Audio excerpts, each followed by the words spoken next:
Senggae Mas Rian. Mas Erwin. Nggih, ya Allah. Siap. Ya Allah. Mas Lupus barang kuwi ya kon senggak.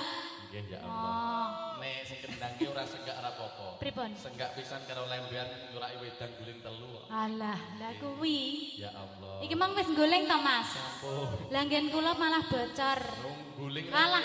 Guling ning klosone asat. Oh alah. Gulingnya iya. tepat sasaran. Tepak sasaran.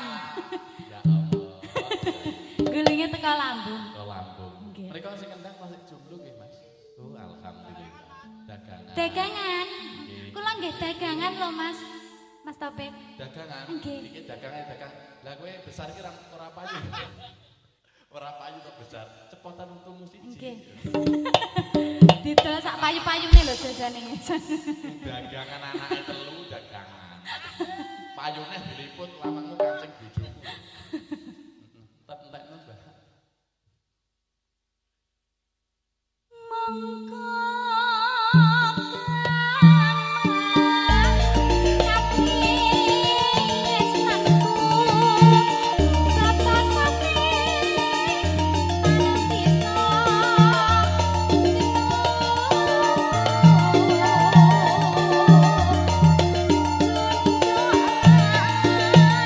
rasa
sepisan kanggo sak lawase aja nganti solan salin.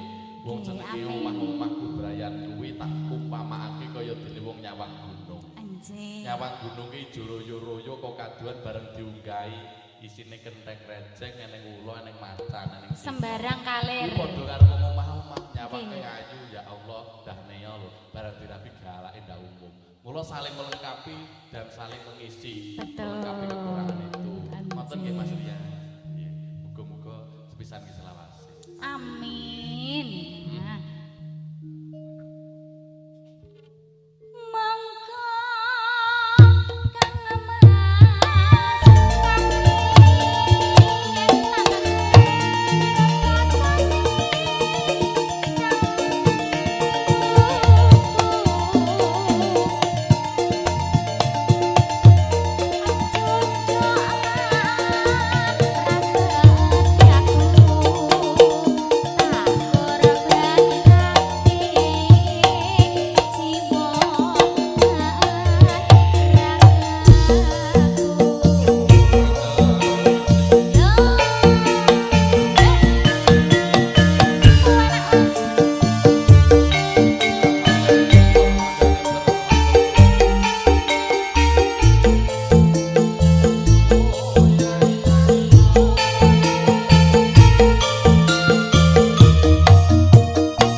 Gemesin.